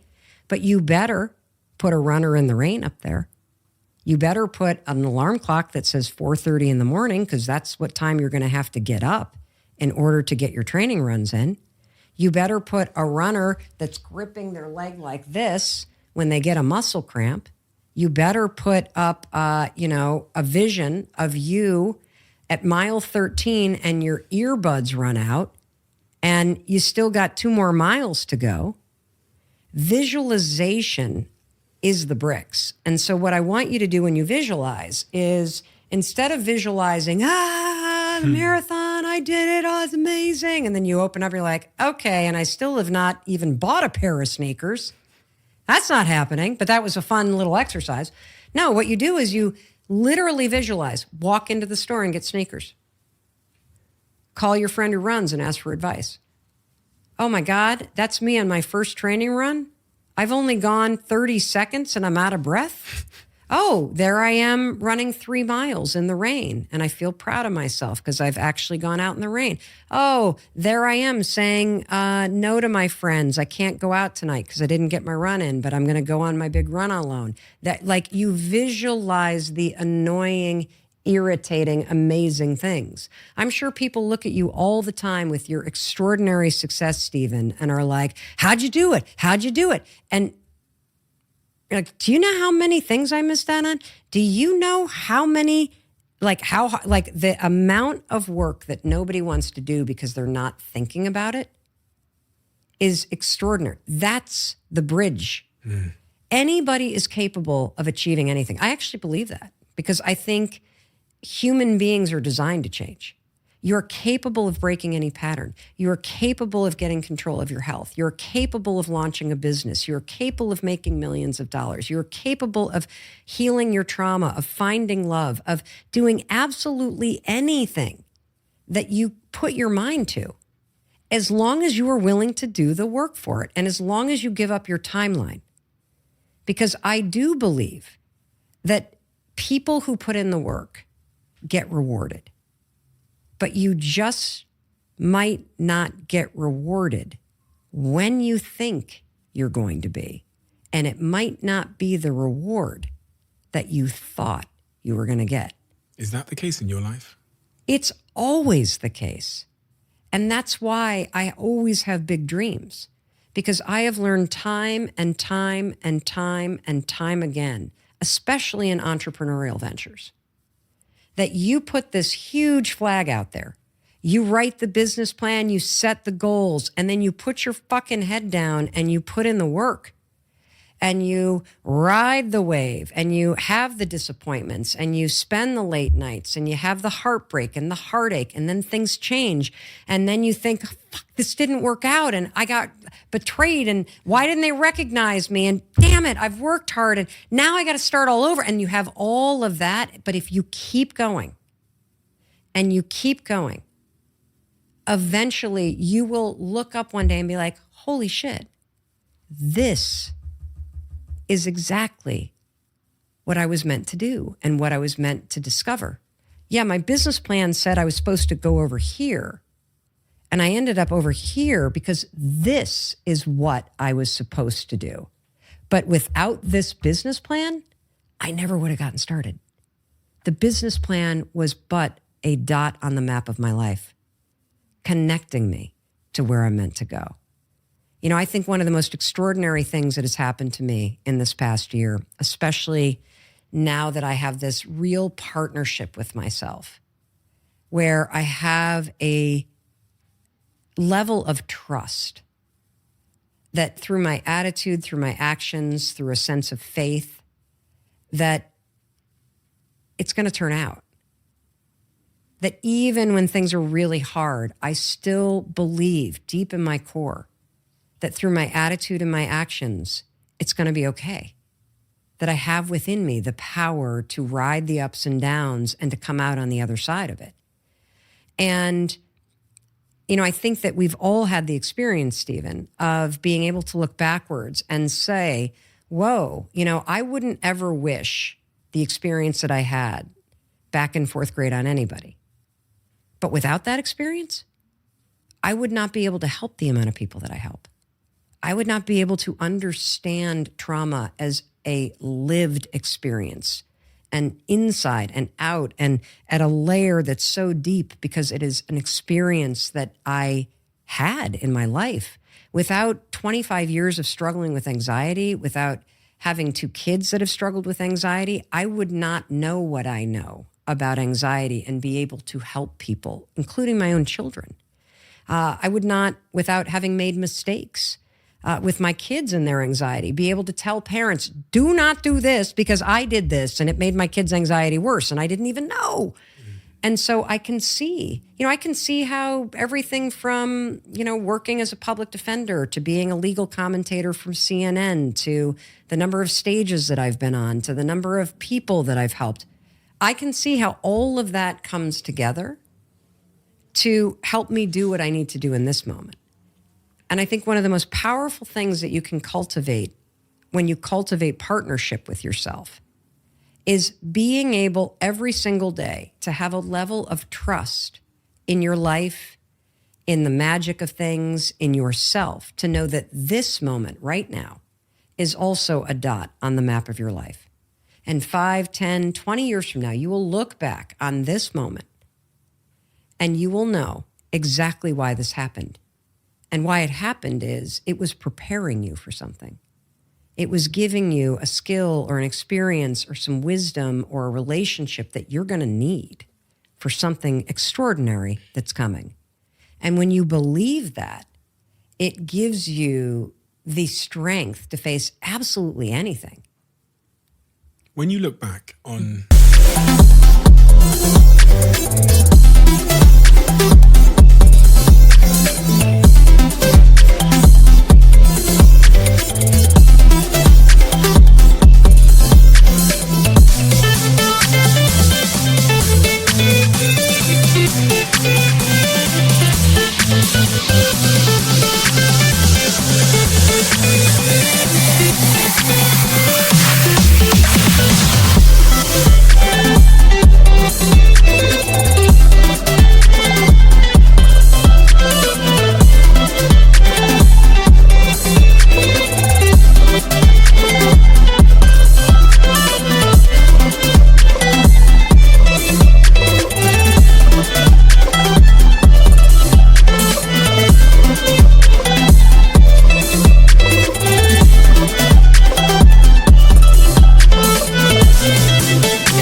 the person you are now, and the tremendous wisdom that you've just demonstrated, just speaking to me just then, do you recognize the Mel that couldn't get out of bed, was feeling depressed, couldn't find, described herself as you did as being lazy? Do you recognize that person? And what's at the very essence in the engine room that drove that change? Was it passion? Was it finding your calling? Because I know you weren't this person. You couldn't have been this person. Well, when you dude, were it's laying also in bed. been 31 years. True, I mean, right. come on. I've like basically been changing for as long as you've been alive, for crying out loud. it's So, true. and also human beings are designed to grow But not everybody seems to, because you have because they don't understand being stuck. Yeah, interesting. See, being stuck is one of the most universal feelings of the human experience, and nobody understands what it is. What is it? Oh, it's amazing when you hear this. It's like, pew. So remember how we've talked about how the human beings have this crazy amount of natural intelligence wired into us. And inside your body, we've talked about one of the signals, anxiety. Anxiety is a signal that means pay attention. That's why you go into fight or flight. You're in an alert mode, okay? That's all it is. It's a signal, an alarm system. And your body has a sophisticated system of signals and alarms. And they're all tied to fundamental needs. Anxiety is tied to your fundamental need for safety. That's why it's a signal. Let's talk about your most important fundamental needs. Let's go right back to Psychology 101, Maslow's hierarchy of needs. You need food or else you die. So when you need food, what is the signal that your body sends you? Hunger. When you need water, what is the signal? Thirst. When you need air, Yeah, you catching your breath. When you need rest, what do you feel? I'm tired. When you need connection, what do you feel? Lonely. Human beings are designed to grow. When you stop growing, what do you feel? Stuck. Yeah. I was going to say stagnant, but I guess stuck is, yeah. Or stagnant. Yeah. Or still. Trapped, I guess, is, yeah. Yeah. Feeling stuck is a signal that you've stopped growing. That's it. And when most people feel stuck, since they don't understand that it's tied to a fundamental need for growth, we believe it's an existential crisis and we blow up our lives. For most human beings, what actually will get you feeling like you're not stuck is having something in the future that you're looking forward to. Or taking a class where you're learning something, or changing a routine so that you try a new class at the gym. Learning anything gets you back in touch with a fundamental need. It makes you start to feel like things are moving. And from that place of feeling a little bit more empowered, you'll be able to make better decisions about what big things need to change in your life. And is that, you would also describe that as a moment where your life has like an absence of purpose? I think about various examples, Olympians that come back from the Olympics and they're like 80% chance of depression after they've, and then I think about people who have, lost purpose in their lives for whatever reason, been fired from their jobs or whatever, or people that are in jobs that are, absent of purpose completely, that feeling of being stuck. And then we talked also about the importance of goals and ambitions going forward. When humans don't have that forward ambition or that thing to look forward to in the future, and their current situation lacks purpose, they become very psychologically disorientated, would be the way I'd describe it. I have a different take on purpose. I think everybody's purpose is exactly the same. What is that? I think your purpose is to share your true self, to be fully seen. And for the Olympian, when you are training and you're in that arena, that is an experience of being seen. And for most people that are lacking purpose, they feel profoundly invisible. And being seen fundamentally comes back to whether or not you even see yourself. And when you start to feel empowered and you start to see yourself and meet you where you are, what happens is every day that you're able to stand with yourself, to accept where you are, to give yourself the compassion, to give yourself the support and the love and the respect and the worthiness that you deserve, you're going to go out into the world and share more of yourself. That Olympic athlete is sharing more of themselves.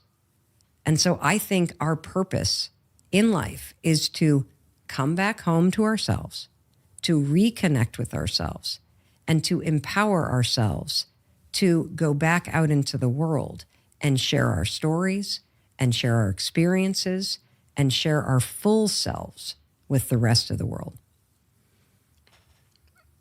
From a prehistoric standpoint, let's say we're, because I always try and like check things against the caveman of my, my ancestral beings. The idea of being seen when I was, my ancestors 10,000 years ago, what kind of role does that play in from a survival perspective, let's say? Well, I mean, I'm freestyling here. So my suspicion is if you were not within your mom's eye view, your ass was going to get eaten. And so I think that, if you wandered off as a kid, you were in danger. If you weren't hunting with the pack, you were in danger. And so being seen means safety. And that's why when you look at psychological safety, there are three fundamental needs: the need to be seen, the need to be heard, and the need to be celebrated for the unique person that you are.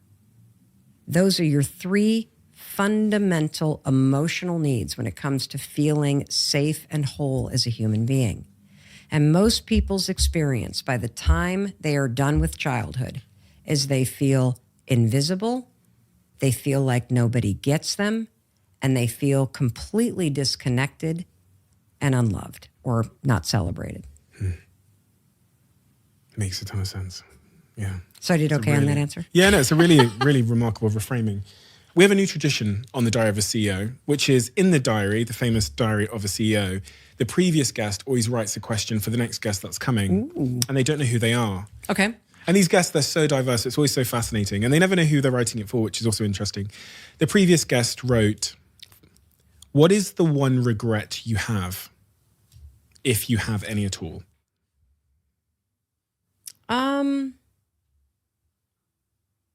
It's a tricky question because I'm one of these people that doesn't want to go back and change anything. I think everybody is, according to the science. We had Mo Gaudat sit here from Google. He talked about the eraser test, and he said even people that have gone through profound trauma, when asked the question if they would erase the trauma, 99+% said no, because of the domino effect. You don't know, it's an interesting one. Yeah. Like any behavior that hurt somebody else, anything that I did, whether it was lied or cheating or, just being an asshole when I was just trying to survive, that unintentionally hurt somebody else. I wish that wasn't part of my story. But I wouldn't understand at a profound level that really well-meaning good people do really shitty things when they feel shitty about themselves. And, if I hadn't done shitty things when I felt shitty about myself, I wouldn't fully believe that. And you might do that again, I guess, had you not done it once. Yeah. Yeah. Or twice or 3 times or 4 times. Like first you got to wake up, And then there's all the things that I did that I don't realize hurt somebody else. But, I know in my heart that I was still a good person. I was just in a really bad place, which is, why you do bad things. Your relationship with yourself is the foundation for everything in life. And if you believe you're a bad person, you will tend to do bad things. And the opposite is also true. If you believe that you are a good person who is worthy of good things, you tend to do good things. Unbelievably true. My last question for you is one that I tend to always ask people I meet that I find to be incredibly wise and very good at helping others. I mean, you help hundreds of millions of people combined, which is, do you still struggle with all of the shit you talk about? Oh my God. Yes. That's why I'm so fucking relatable. I do not have this stuff figured out. I am shoulder to shoulder with everybody. Whether it's issues going on with one of my kids, issues going on with one of me, just the other night, this is what happened. I self-published the audiobook. Oh, okay. And which is amazing because I'm a smart motherfucker. I own my rights. And you should. To this book as well. No, this one I did a joint venture on the publishing, but I own all of the audio. Amazing. And because the 5-second rule is self-published, and it's the #1 selling self-published audiobook in the history of audiobooks. The book is self-published as well? Oh, smart. And which is why I need to get into NFTs because I don't like it when somebody else has control. I, as an artist, want to own what I do. As a businesswoman, nothing pisses me off more than getting into a dumb deal. And then I resent the people that I'm in the deal with because I didn't negotiate properly. And if you believe in what you're doing, you better own your work. You better understand the long tail payoff of your work because nobody will market your work better than you, and you will be profoundly pissed off when somebody else is making their money 100 years from now. And for every author that's listening, make sure you look at Amazon because the relatives of what's-his-face, who wrote the 7 Habits of Highly Effective whatever, they're the ones collecting checks on that because that book is still hitting. So you want to be like Mariah Carey. She laughs all the way to the bank whenever Christmas rolls around because of that song. And so, I self-publish the audiobook. I have a tremendous partnership with Audible. where we create a lot of original content for them behind their paywall. And I self-published this book, and we destroyed it in sales the month of October. The number one selling audiobook, period, hands down, of any book that was published, period. AP reported it. Everybody reported it. And then the New York Times comes out in November, and they rank the top 10 audiobooks of the month of October, and they deliberately left me off.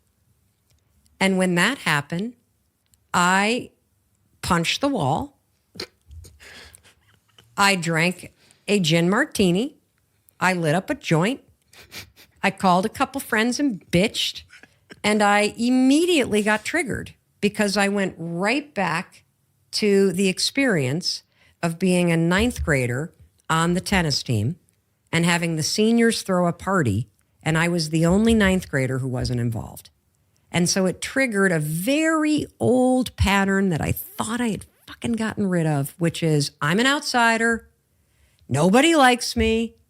I'm always having to sneak in. Why am I never invited? Why am I not part of the cool kids? Why am I not, like it's that old stupid ass story that got triggered. And so of course this shit happens. It happens all the time. And I just happen to talk about it because I don't like feeling these things. And I find that just trying to shove it down makes the next time it happens get even bigger. And so I share this stuff because I think holding it in is what's creating a lot of anxiety and regret and upset and stuckness for people. We are all so the same.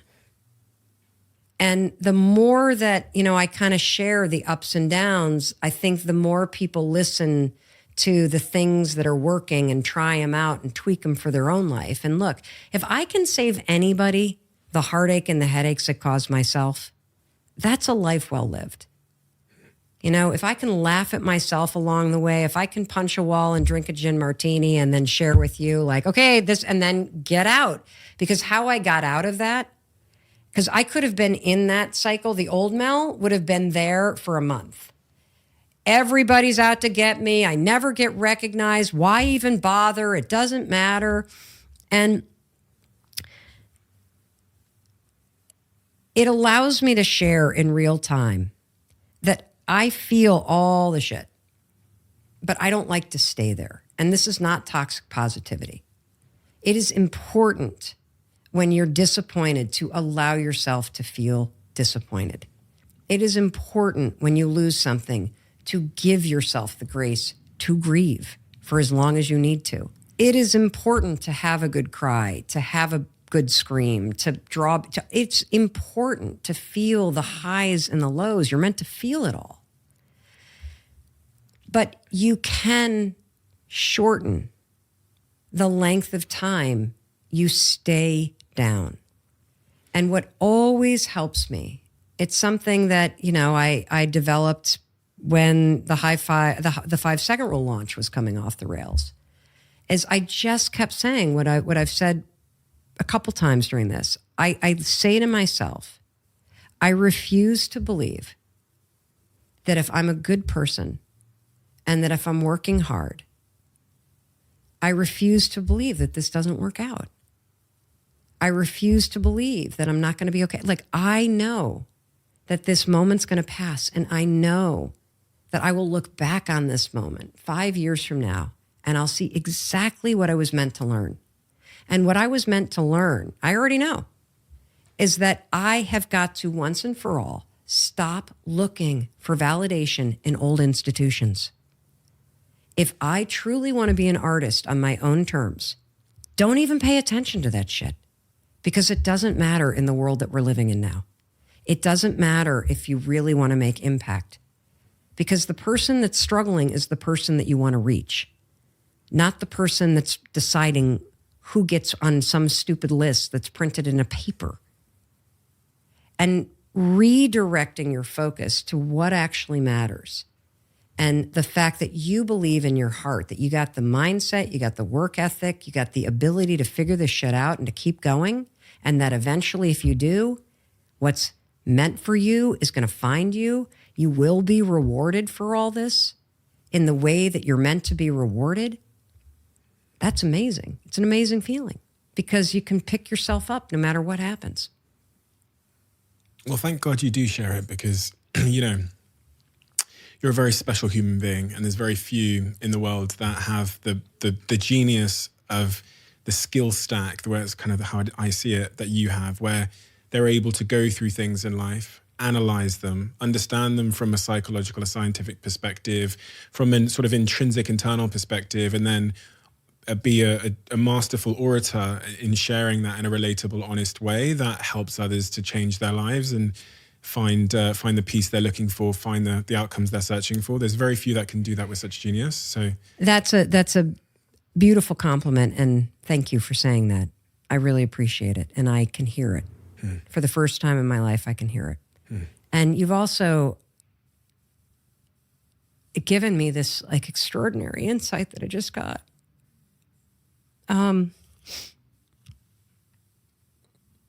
So you asked me in the beginning, kind of, what is it that created all of this insight or this drive to figure it out? And I think I just figured it out. You just fucking did it. I just figured it out. I spent so long being dysregulated, having a nervous system that was constantly on edge, like what it felt like to be me any moment in my life, whether I was sitting in a classroom or I was sitting at that law firm bait stamping, or I'm sitting as a young mom with postpartum depression, or I'm sitting in yet another job I don't like, is it felt like being in a car at a stoplight that had a green signal and the emergency brake was on and the gas was floored and I was going nowhere. Like just the engine revved and the sense that I needed to go, but not being able to go. And when I finally started to get control of my own thinking, when I finally started to understand anxiety and how to quiet it in my mind and then how to quiet it in my body, when I finally got serious about understanding trauma and healing it in my nervous system first, through EMDR, through therapy, through guided MDMA sessions, I finally had the experience of being in my body and being safe and being okay. And I hadn't had that in a really long time. And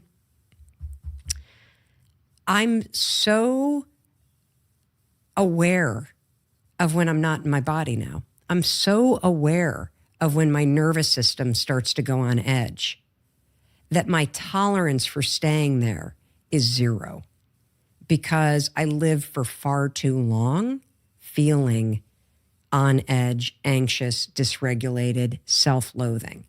That when I dip into that space, and everybody, you dip into that space once a day, if not, like I used to live there. And so when I start to dip into that dysregulated, anxious, on edge, intense space, it's like, get this out of my body. We got to get back into my new default, which is grounded, centered, in control of what I'm thinking, what I'm going to do next. And it's a fluid situation. But you just gave me the insight as to why it's so quick for me now. Because I've made a commitment to myself that after spending 30 years that way, 40 almost, that I don't want to live another year that way, another week that way, another full day that way. Now, do I have things that happen in my life that are tough, that put me into a mode where I'm anxious and on edge? And of course. Do I disassociate when I get really awful? Of course. But I now have the tools to bring myself back into my body, to give myself the encouragement, the assurance, the support that I need so that I can face whatever's happening and know that I'm not only going to be okay, I'm actually going to be awesome eventually. That's beautiful. And yeah, I got a little bit emotional there too. I would also assert that you figured that out. And you're also helping a lot of other people figure that out in themselves, which is remarkable. I mean, it's the highest service I think any one human being could do for society, is to do what you're doing at the moment. And yeah, if only there were more forces in the world like you. I was thinking as you were speaking, I was thinking this woman really is a force in the world, and nothing can stop you. I really believe that. I was thinking you've got too much, too strong, too much intrinsic drive that's coming from a lot of the sort of traumas and experiences you've described. Nothing can stop you. No inclusion on any list is going to stop you. Probably only add to the coal fire inside of you. So that's everything better just get out the way. Thank you so much for the time, the honesty, the openness, the inspiration for many a year. I've seen you going way back to the viral video days on Facebook where you'd come up all the time in my feed and I'd say, who's this person? And what's this thing she's talking about, jumping out of bed? And I was like, fuck, and then I was trying it myself, and it was working for me. So it's such a huge honor. And that's a word I use sparingly, but in this case, it's perfectly adequate to sit here with you and to spend some time with you. And it's time I won't forget. So thank you. Thank you.